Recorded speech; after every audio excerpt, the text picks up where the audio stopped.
Bismillah. Un jour, autant d'autres fois, Compère Bouc alla dîner chez son voisin, Compère Lapin. Compère Lapin n'avait pas une goutte d'eau à boire. Alors Compère Bouc dit comme ça à Compère Lapin. Moi non plus, je n'ai pas d'eau. Si tu veux venir par là, nous allons creuser un puits. Compère Lapin secoua la tête. Non, Compère Bouc. Le bon matin, je bois la rosée sur l'herbe, et dans les jours, quand j'ai soif, je bois dans la piste de la vache. Alors, Compère Bouc fouilla son puits tout seul. Après qu'il eut fouillé le puits, quand il courut chercher de l'eau de bon matin, il vit la trace de Compère Lapin au ras du puits. Il se gratta la tête et s'écria: Mon compère, je vais t'attraper. Il court prendre ses outils et il fait une grosse catin avec du bois de laurier. Il la goudronne jusqu'à temps qu'elle fût noire comme négresse de Guinée. Le soleil tombait, Compère Bouc courut planter sa catin. Debout au ras du puits, dans la nuit, la lune tapait clair. Compère Lapin vint avec son baquet pour chercher de l'eau. Quand il voit la petite négresse, il s'arrête, se baisse et la regarde bien. Quelle bête est-ce là?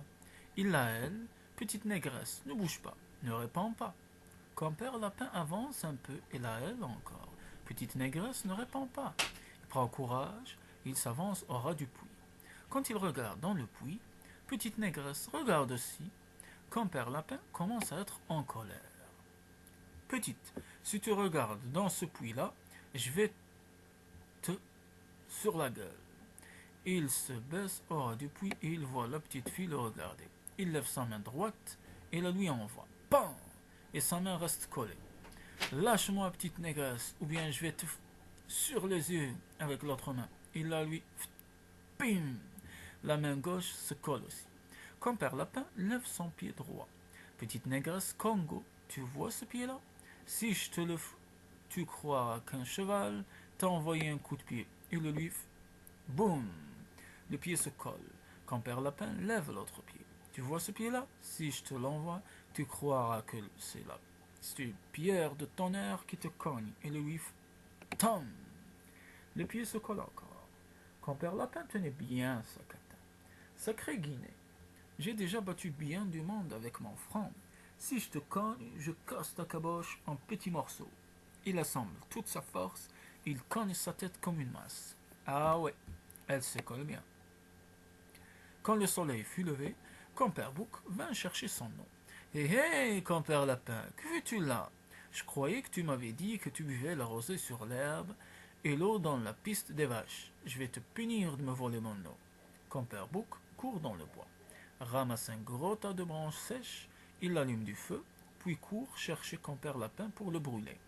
Il passait ensuite auprès d'un tas de ronces avec Compère Lapin sur son épaule, quand il rencontra sa fille Bétédie, qui se promenait à cheval. Papa Bouc, pourquoi ne pas jeter vilain Compère Lapin dans ses cornes, dans ses ronces? Compère Lapin, tout penant, dresse ses oreilles. Non, non, Compère Bouc, ne me jette pas dans ses ronces. Les piquants me déchireraient les yeux. Jette-moi tout de suite dans le feu. Ah, coquin, tu ne veux pas courir dans ces ronces? Eh bien, je vais te là-dedans. Et il y en va tomber. Compère Lapin roule en bas du tas de ronces et rit. Kiak, kiak, kiak. Compère Bouc, tu n'étais pas capable de me jeter dans une meilleure place? C'est dans ces ronces que ma maman m'a fait.